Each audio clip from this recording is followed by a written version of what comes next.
Welcome, welcome, welcome.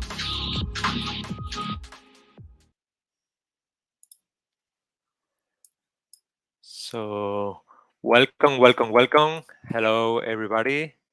Hello, People hello. are joining the talk. Here we are in a new episode of this marvelous series of testing anti-patterns, episode 4 already. Oh, We have, as always, with us the marvelous companion of or direction of Professor Matheus no. Marabesi. It's Hello, im- hello. Let me remind before we start that this session will be recorded, so everybody should agree with being recorded. And I would like to say that this is the fourth episode of a series of 6 episodes.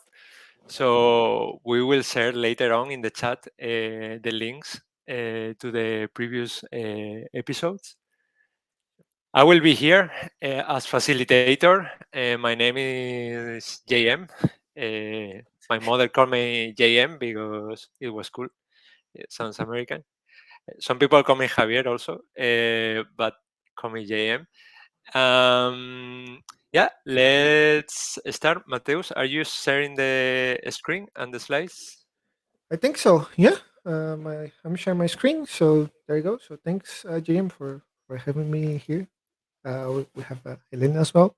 So as always, it's a pleasure to be with you. And you forgot to mention that besides being the host, what are going to be doing today as well? Oh, today we have a special menu I, with some Python, spicy Python, interesting Python anti-patterns. there you go. So that's really nice. So thanks for playing this double role. Is even harder to to see the chat and do stuff and also handle uh, give the talk per se. So thanks for being the guest and let's do this. Yes. Um, should we get started then? Yeah, let's go for it. No? Sounds good. Or what do you think? Oh, Yeah. well, sounds good. I will just skip this one because well, as far I think people is that's joining so far, it's already know us from the other series. And for today, we have four more anti-patterns. So, but before diving in four more, we are going to do a brief recap, not that heavy, but just a recap on the episode 1, 2, and 3, and also just to give a broader overview for the people that joined that haven't watched the previous episode, the previous episodes. So a little bit of recap. So this is all the anti-patterns list, and this is a curiosity. I think I forgot to mention. If I don't know if I mentioned this already in any previous episode. Uh, those are 22, but there I found that there is a book, the JUnit book, cookbook, something like that for Mm. from Pack It that lists 27.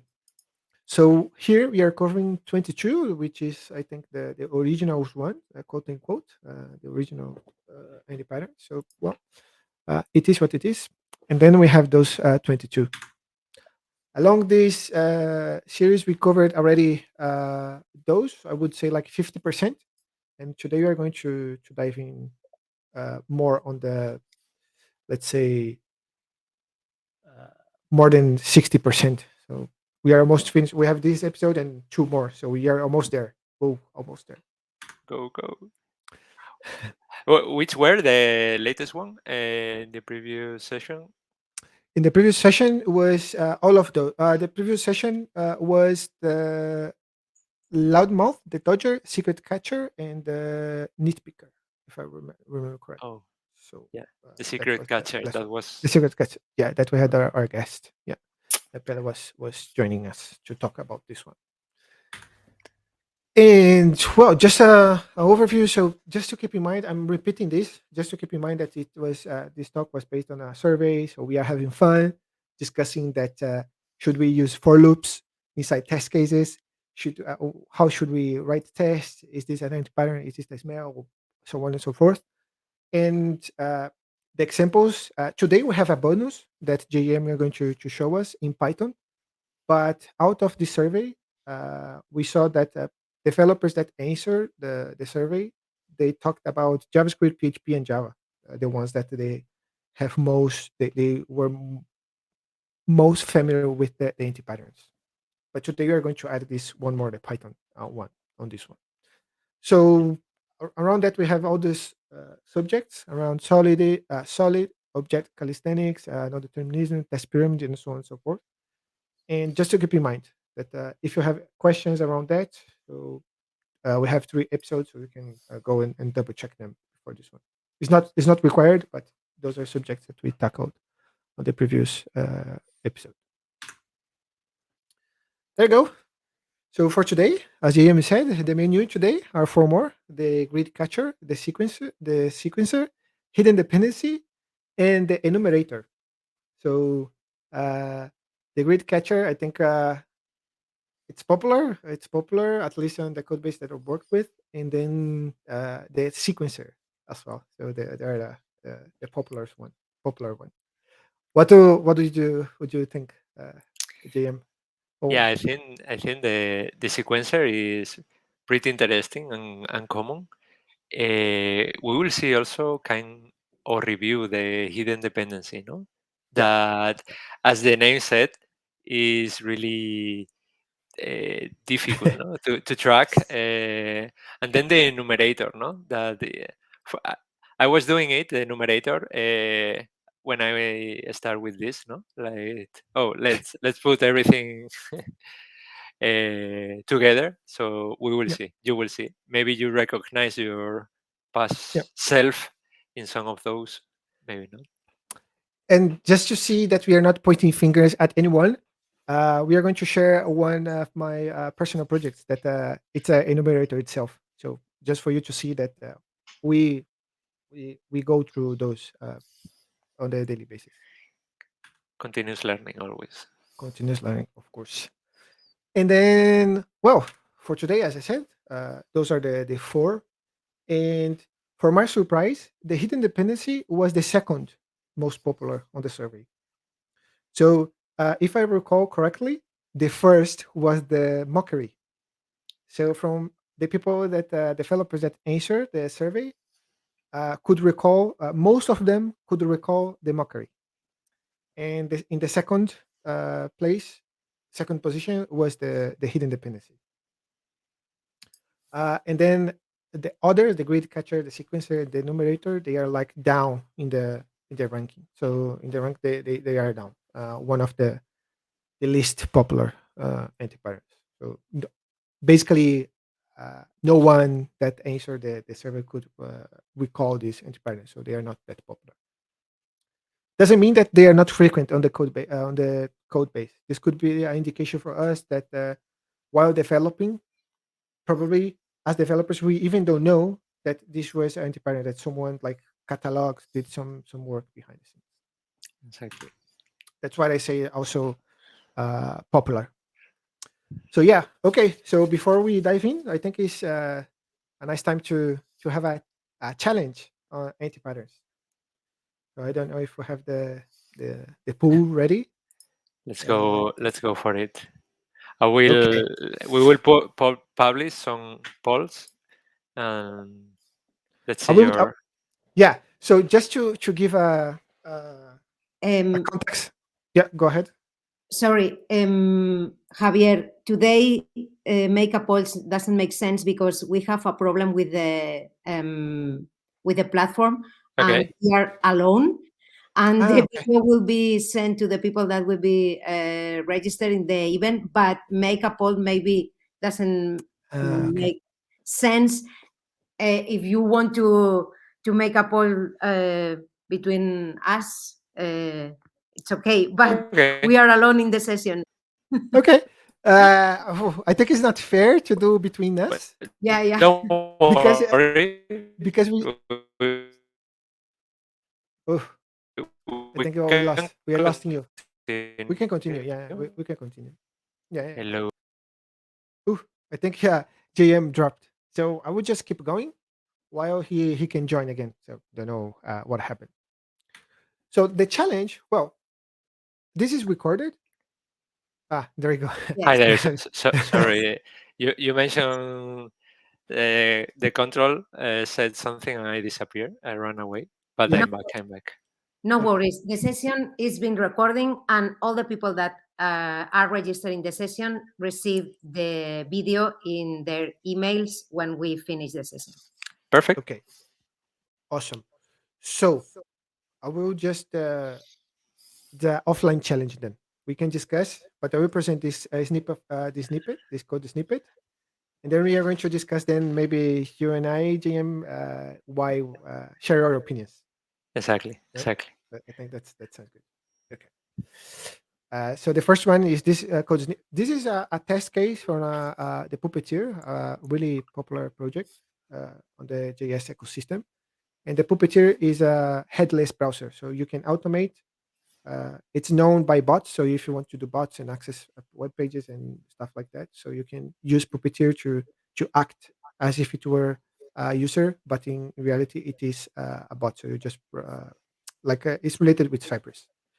So I got this test case from the Puppeteer, right? So we have this described from their test suite, and then uh, we have this snippet. I will leave like 2 seconds for you. I won't do any comment, so I just leave 5 seconds, or even better, Exactly. uh, pause the video, read, and don't do anything else. So just read and take notes if you feel something weird pops while you're reading the code.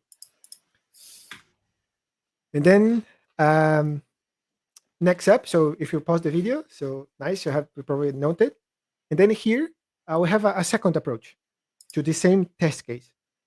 So here, I would ask to do the same, like take notes. Wait a minute, like take notes, pause the video, take notes, and see if you have some perception if there is something wrong on this test case, or smells that could come smells or something Exa- like that. Exactly. So I will just put side by side. This is the moment when you should stop and look carefully. What would you prefer? No? Well, let's we are going to comment, but let's see if side by side helps to identify something the differences. If you couldn't see differences, but I think it will help to if you couldn't spot like a smell or something weird, but if you have side by side, I think sometimes it helps. So then the question uh, for you, GM, For me, go. for you. So could you spot something weird in any of those on the test case? Any of those? Could you spot something weird? At least in your Um, opinion, in my or opinion, differences? no, Yeah, in your the opinion. if Yeah, else is popping up to my eyes like. So A has the is Chrome. If is Chrome, else yep, I think within the same test case. No. correct, correct. Yeah, there you go. And this is exactly the point here because sometimes we just have this is I think this is not anti-pattern per se, is more a test smell from the X unit pattern, but this is a smell that something is weird, is not correct because it can fail for two different reasons, right? So if you have a different test case, different scenario, you can fail in two different reasons. Um, and in the second one, if you have a closer look in the description of the test, it says should work. I mean, that's fine. We want if we're testing something, usually we want just to we want that something work, right? So to be green, the test should be green. But here is not that explicit. So in the I think in the B, the option B is more explicit what you're asserting. So we are removing the if else, and then we are explicit giving this more explicit on that end, Totally. Hmm. right? So these are the anti-patterns I think I already talked about. There were any anti-patterns, so well, it's not a anti-pattern per se, it's more like a smell on the test. So yeah, that's it. So should we get started with the first anti-pattern Go for for it. today? Yeah. Nice.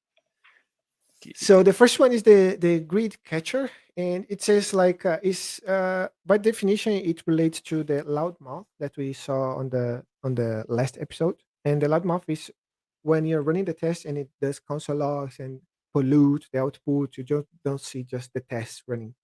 You see a lot of pollution on that, and it relates to that because sometimes, as this describes, you write a test and the test itself or even the production code just hides the error, which makes harder to see the root cause for this failing test, right?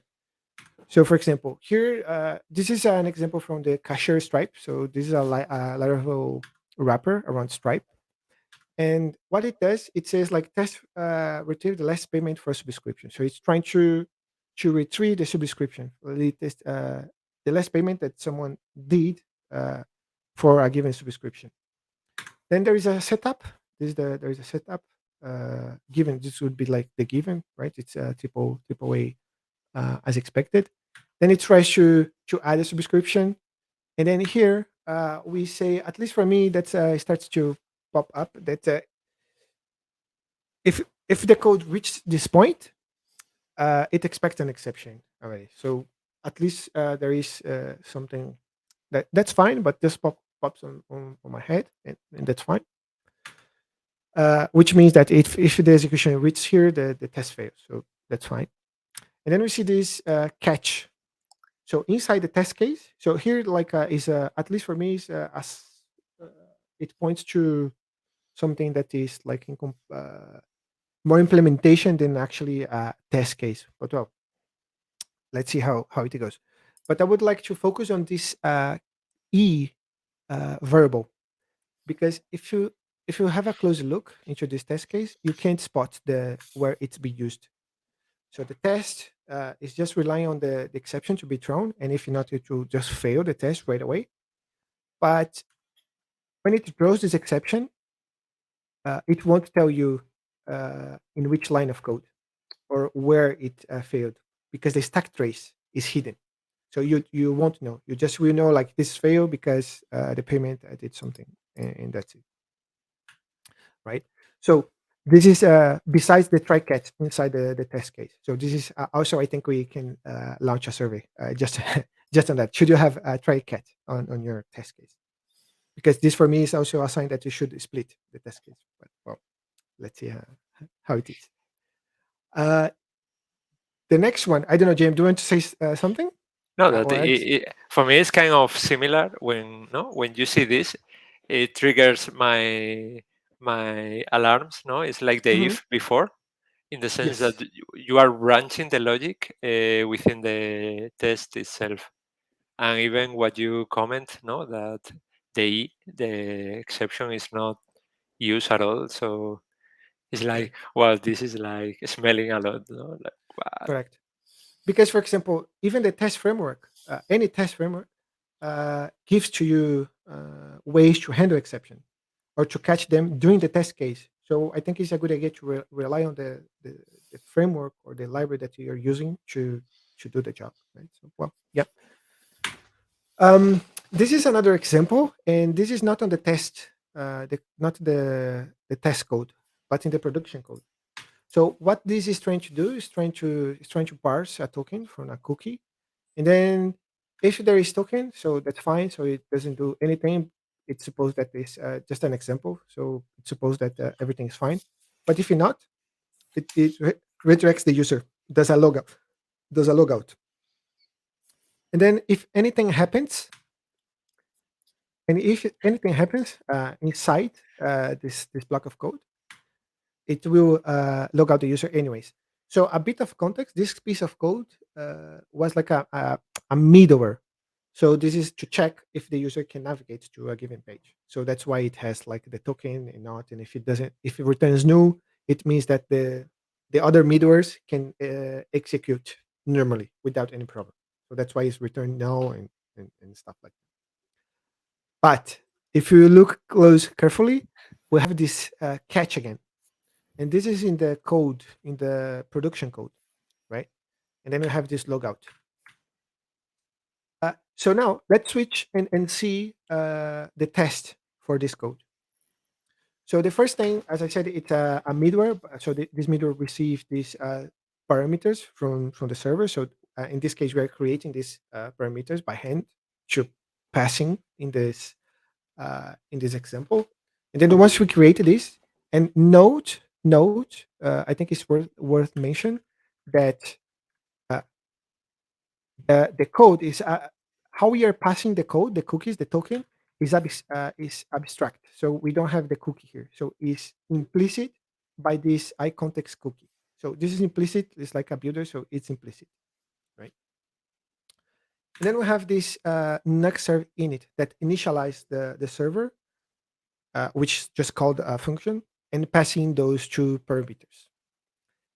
And the last thing that it does is to make sure that the logout is being executed, right? So, oops. So, what happens is we have all this code, and if the execution comes here and you have a cookies that is a different value than an object or an array, and you try to access this token, the JavaScript code will break. If the JavaScript code breaks, it goes directly to the catch block, and it will always be returning the logout. So without giving you the explicit reason for that to be the case. And what happens here is this is kind of, for me, this is kind of indication that this code wasn't written in the test first approach, because this scenario, if you start with the test first, you would have thought about this scenario while writing the test. Mhm. Because if you see the code, uh, the first test, that is should logout and token is invalid, uh, it passes, so it will pass. But if you're passing, it passes for the wrong reason, because, for example, the token, as it's implicit, is not passing here. So there is just a, a JavaScript error that throws an exception and then makes the test pass. But it does not mean that the logic that you expect to be tested is being executed, right? This is super interesting, Matheus. Yep. In terms of when I found this kind of code base as a new programmer, no, joining the project, the test that usually we use it to document the behavior is Hmm. not, Hmm. as a new person, is not telling me what is really happening, no, and it Correct. takes even more time to Correct. understand what is happening, no. Correct. So in this case, what happened? I can describe what happens, because the next test that we start to write uh, passes, and the previous one, that was this one that was passing for the wrong reason, it starts to fade, so to break. So what happened is we had the code already in place, and we start to adding tests, and it was passing, and then we read the next test, and then it starts to failing, and we just found that it was because it was like this exception that wasn't being shown anywhere, that the token couldn't be parsed. So that's the real reason. So just to be careful with the exception. And here it also relates to the secret catcher, because this is a good example in Java. In Java, this is a good example because sorry, in C sharp, I think this is a C sharp, but in Java it's the same with the JUnit. Sometimes we expect an exception to be thrown in the test, and we rely on a to generate exception. In this case, is the exception. So any kind of exception, will make the test pass. Well, So this is related. So we have two different names for the same anti-pattern, but they are related. Let's see secret catcher as well. Do you want to say something, Jingam? no, I just well, that, believe it or not, these kind of things happens more often. Yeah, correct.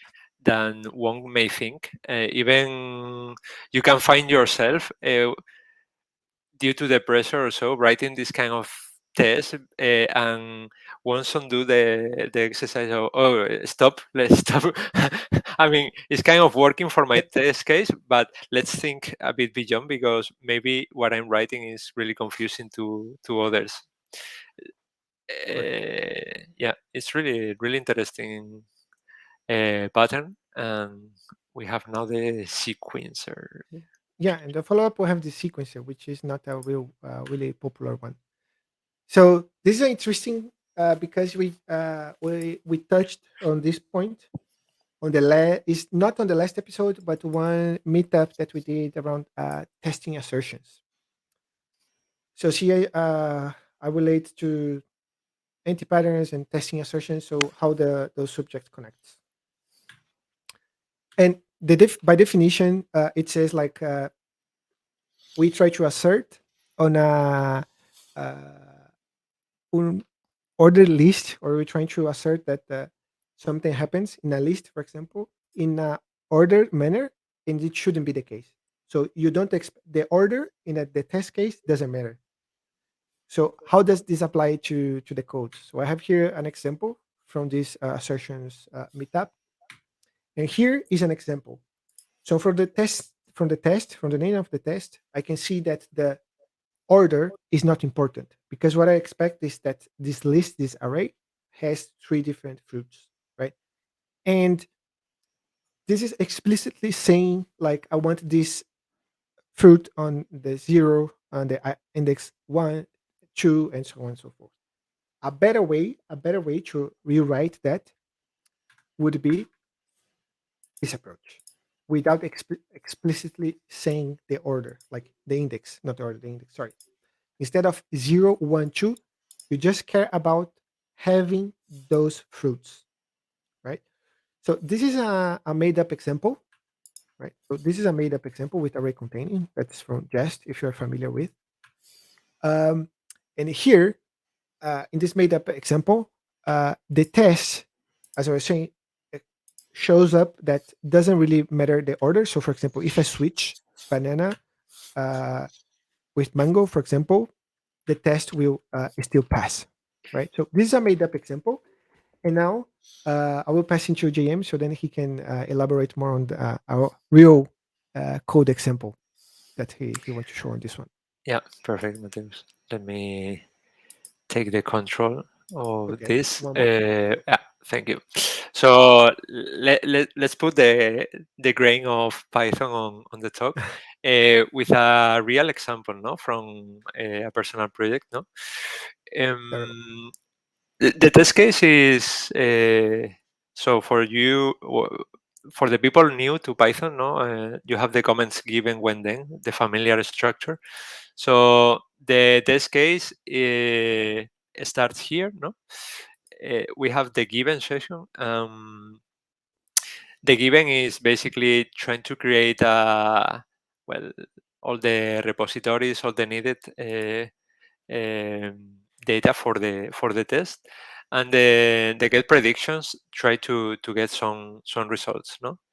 Mhm. And the issue or the pattern, anti-pattern, comes this, no, because we have a result, no. This is kind of, by the way, this is from pandas, no, in Mm. which the test is asserting that the columns that we have in a data frames, a pandas data frame is a tabular data structure, no, so it has columns.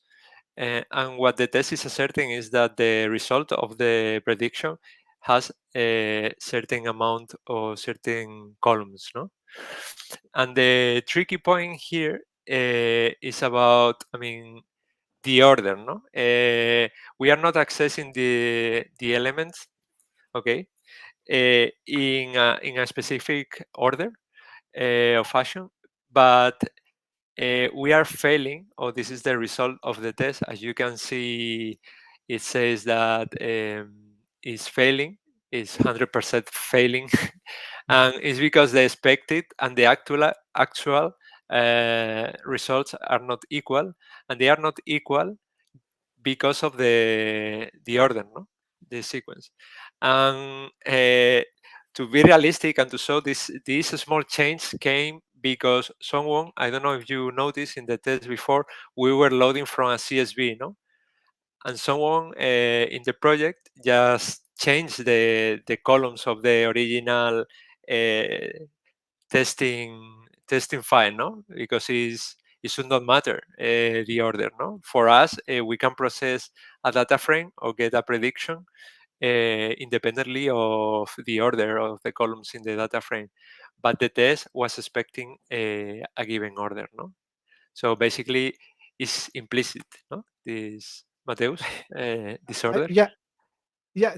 Just for me personally, if I see this test failing, it happened to me in the past that if you have a look, it says ID, quantity, Mhm. country, and it seems the order, to be honest, would be the last one. So this is go against the logical thinking, right? This is something that would take some time to realize. At least myself, it would take some time. Then you don't have this. Oh, this is failing because changed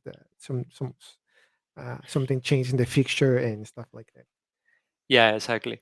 And this is because it's related also with the kind of structures we have in mind. Whether when we write the test, no, it's really easy to do. Okay, let's do a list, and that will be all, no.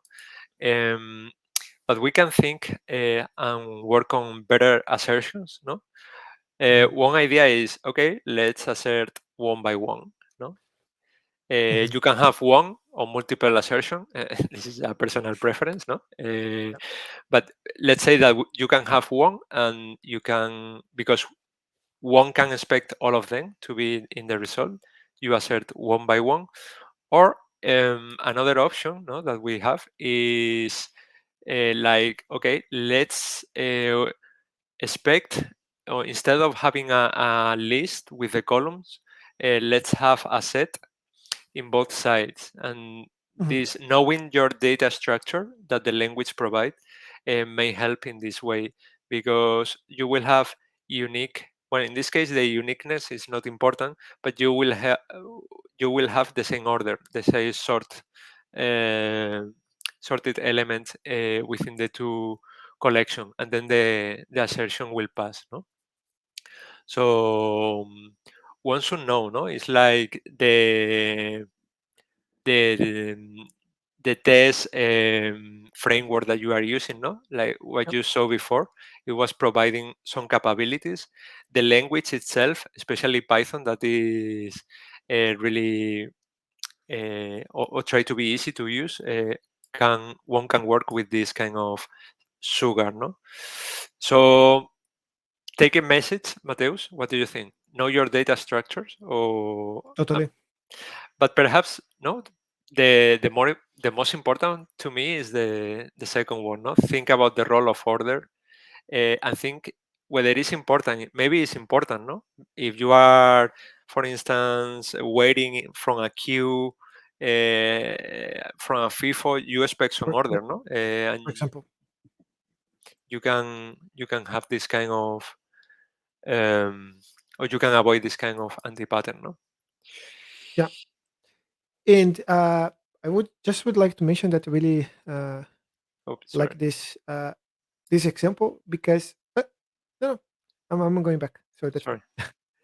Sorry. Because if you see here, uh, the order actually in this case matters, which is really good. So something that was given as an anti-pattern, so now it solves the problem as well, because the order shouldn't matter, but for the assertion it does matter, which is really nice. I mean, this is really a smart way to get around those kind of trick problems around those assertions, which I think is really nice.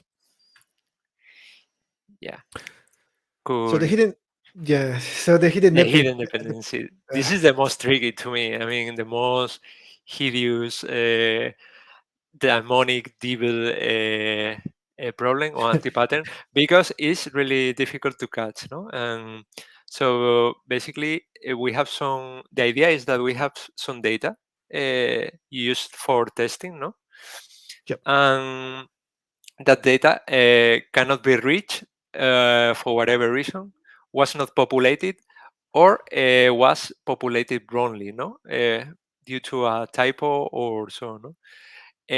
And the errors here are not so obvious because the tests are failing, but it's not clear because this data Correct. can go through many layers, no, of your code. So I will give you an example also. So Matheus, this is a query, Yep. marvelous query, and everything was depending on this query, no. And basically we are making a selection of certain products, no?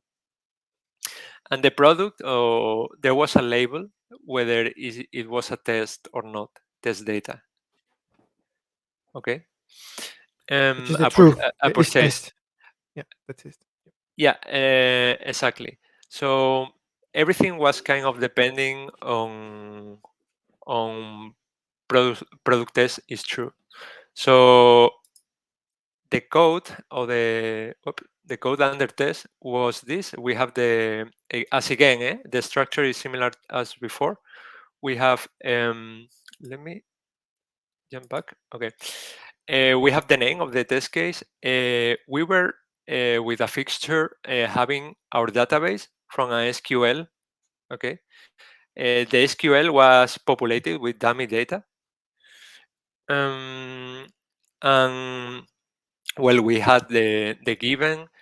We were loading or using a data source from a Postgres database, and we got the method under test, the get manual purchases, and then we assert on expected result. No, Yep. so that was the the output. Okay, it was false. We were using the assert equal.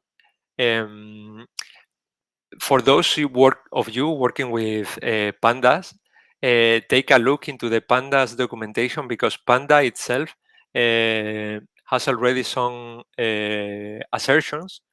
So instead of result equal, perhaps you want to work or use this pandas.testing.assert equal also. But we had this nasty assertion, no? And it was quite difficult. I can remember that there were like 3 layers of complexity of code before reaching the origin of the data, no? And the problem here was that we forgot to populate properly the SQL script that we were using in our Dockerized version of Postgres, no? And the default was false, no? Nobody took care of this, and because there were a mix of data, so the query was working, no? It was retrieving information. The processing of that information was okay, but it took a lot of time to reach this point. Like, oh, we forgot to take this in account, no? This is something that I think describes the anti-pattern exactly because of this reason. So you think that the error is in the code, right? So you just start to dive into the code and see, oh, but that's correct, and then you try to go to another class or another function or whatever, and they say, oh, that's not possible.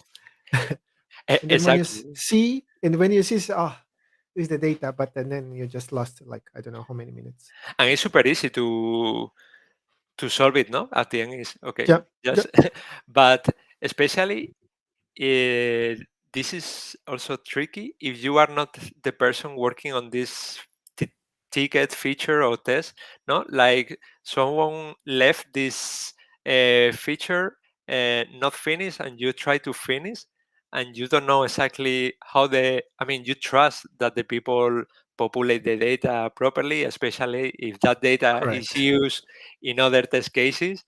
uh, and suddenly not, no. So one should be really careful with this situation, no.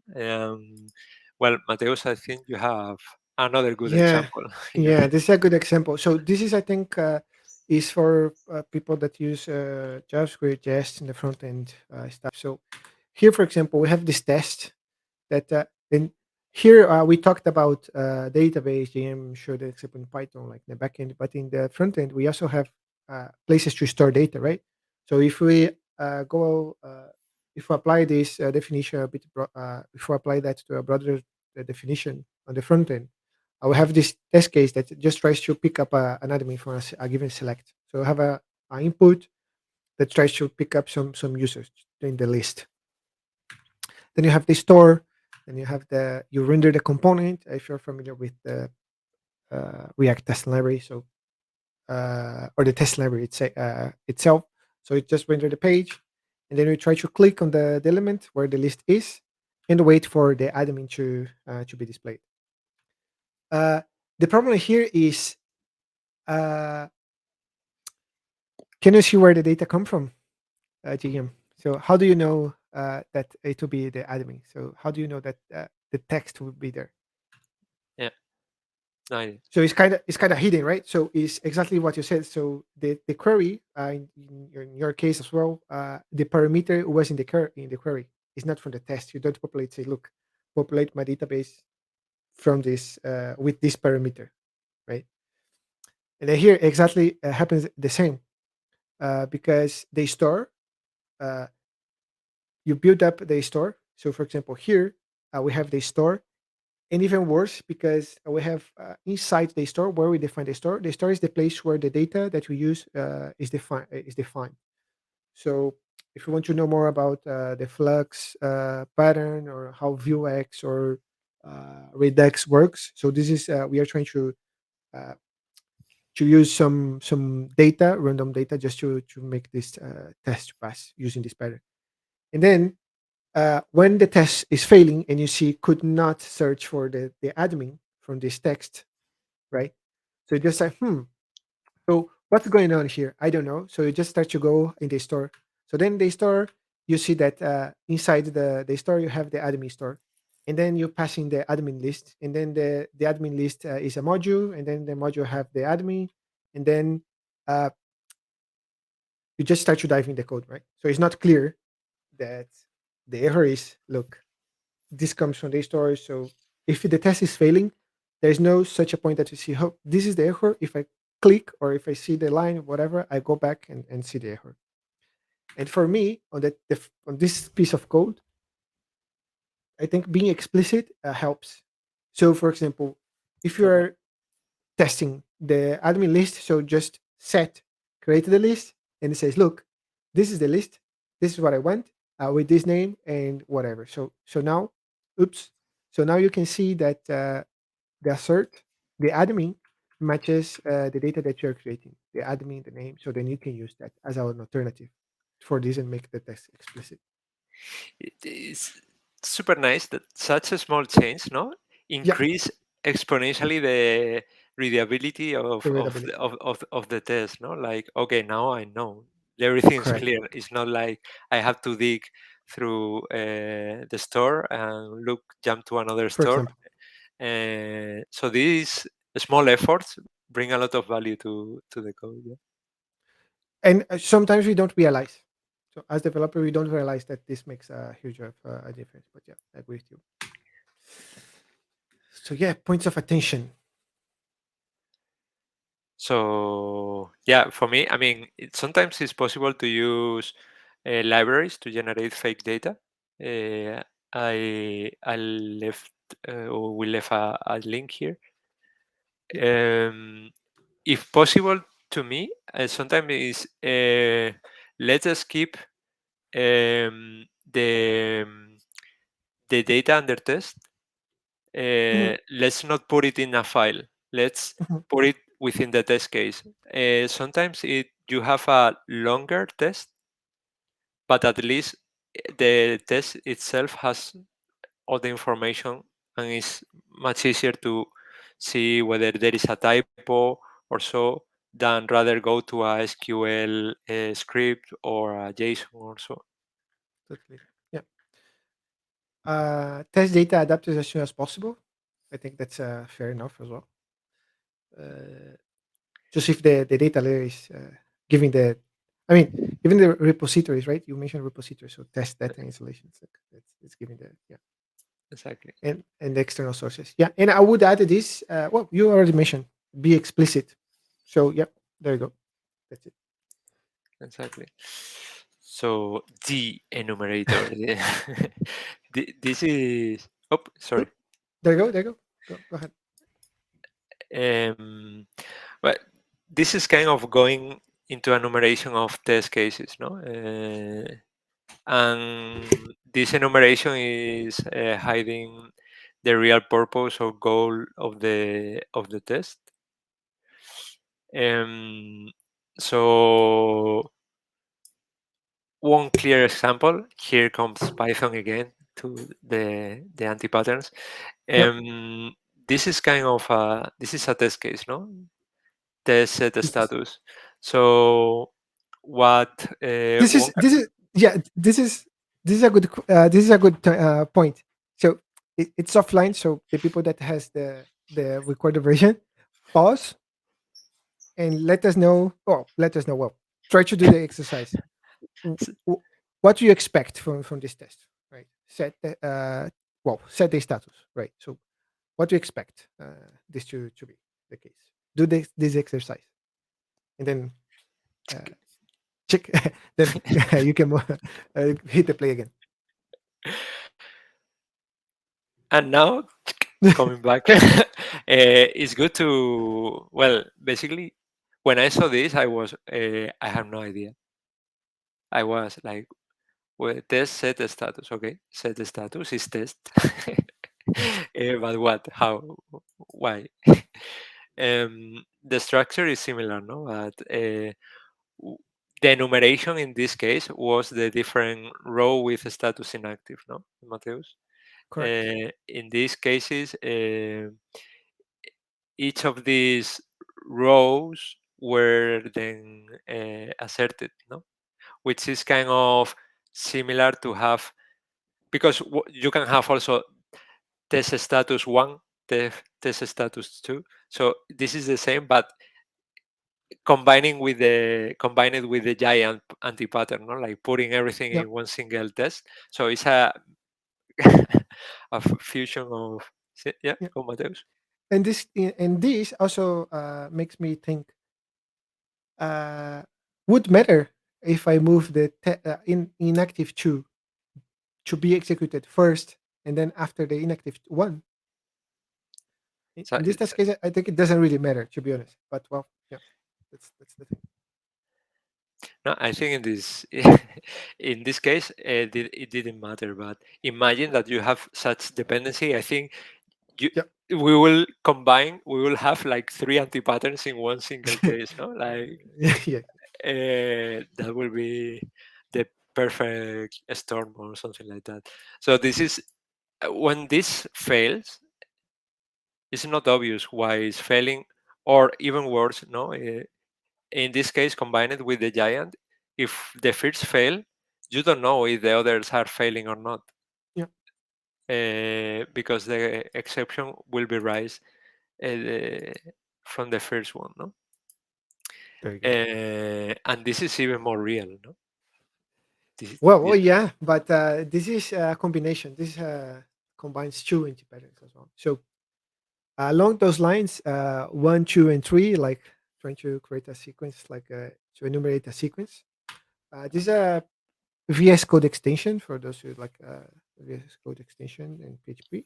So this is built on top of TypeScript, and then the test cases are built to uh, parse PHP and then warns the user when uh, the user has unused imports. So like in Java, so if you have like IntelliJ, it says, look, you're not using this import. So this extension is exactly for that. So if you're not using an imported class in your test in your PHP file in VS Code, and you have this extension installed, so you're going to be running this extension. But what is the problem here? Uh, the test name is fine. So if you read here, it tries to it says like it should identify no if there is no used class in the text. So that's Mhm. fine. But the problem is the snippet. So, for example, snippet 2, that's fine, but what snippet, right? So, if this test fails, you can't tell from the output or if something wrong what went wrong. Because ideally, if something fails, so you want to know as fast as possible uh, and fix, right? So this is not the case. And then we also have snippet 3. So what is the difference between 2 and 3? Is the same, like it's still no used class. So I don't know. Same here, 6, 8. So whoa, wait a minute. Where is the 7? Mm. Right? Where is the 4, 5, 7? Right. So 10. So what happened? So right. So you're not communicating so the person that is trying to maintain or whatever is not communicating well enough. And this has a combination. It's combined two anti-patterns because it has the last one that you saw, the loud mouth. So here you see it logs when it's searching or not the classes. So you have here, I have here, so you have here. Oops. So you have it here, it here, it here. So it's just logging. So this is a combination of anti-patterns as well, right? Points of Completely. attention. If you don't have an idea, so here is I think a tip because it's fine. We are saying to not use 1, 2, and 3, right? But I think the pro tip is when to use. If you don't have an idea what to name your test case, I think it's fine to use 1, 2, 3. But as soon as you realize from the first test case that you see, now I'm testing this, I'm testing the status because this comes from this one, and that's what I expect. Refactor your tests. Refactor your tests as well. But refactor. I will be more radical. Don't use one to no no no. Where is Yeah, the don't yeah. I mean, where is the first case where you need it? No no. for example, I mean, always look no. Look for the yeah, intention, no, in the testing, no. But right, right, Matheus. That's what correct. the failure was to understand why. Really good example. I really like this one because it's really. I mean, it's super real. Yeah, It's not like something personal project or so. So wrapping up, Mateus. yeah, Um, could be that one take home message is all these anti patterns extends a lot the feedback loop. No, so yeah. we make tests for having a quick feedback about the behavior, and Mhm. these anti patterns make our life more difficult and extend that time. Totally agree. Because we are talking about testing patterns, but also a focus on when you start application, when you test drive an application, right? Mhm. And when you do that, that's the point. You hit the nail in the head because the point is feedback. As fast as I get the feedback and also the correct message, I can iterate. So I'm doing something wrong, so fix. I'm doing something good, so next step. Something broke, so let's fix. Something is good, let's proceed. So you do that. But you saw on this session that sometimes those anti-patterns or what happens while writing tests and how we set up the test is slows the feedback loop. Totally agree. Totally. So I think from the fourth that we have presented today, I think the most common for me or to me was the sequencer. So I The always sequence. mess up like expecting certain order that is not needed, but because you do the test quickly and Yeah, you just do let's access it by index is quick, no, but it's not. So and do you that's have? that's that's nice. As a final consideration for this session, the most popular from the survey was the hidden dependency, right? Was in the second position. So which is good. So uh, you're saying like this is for you is the sequence. So which is good. We see like the difference between the data and our own experience, which is nice as well. So if wrapping up, if you haven't seen yet, so we have all the three previous episodes. So we have videos, we have blog posts, we have everything that you need to dive deep into these anti patterns with other guests. That JM it's himself did a podcast with Jose. I think Alistair. I think I don't Yeah, remember his exactly. name. Yeah. So they talked about those beauty and tastic culture, which is really nice from Codurance. Mm. And that's it. So that's it. Nothing else to mention from my Don't end. move that slide too so fast. Put your data there that people can reach you, Mateus. You can find But it's not Mateus. only me, you as well. Well, yeah, but I don't have a slide, so you can contact Mateo in Twitter, And probably find you. And probably and find you because I tag probably you all the time. exactly we are really close. So, but follow Mateus, Master Mateus, because Mateus, you are always sharing good content, really useful information, um, and you will be a step closer to Kenbeck. So. Uh, Spoiler so alert. Let's try to invite him. spoiler alert. Yeah. And that's it. So So that's nice. it, So thank people. you, Jim. Thanks, Mateus. Thanks, Elena. Thanks everybody for your time here, and see Not you. not here, but the people could see the video. In the on recording, the- wherever you are. See you in the next episode. We love you. Bye. Bye. Thank you. Ciao, ciao.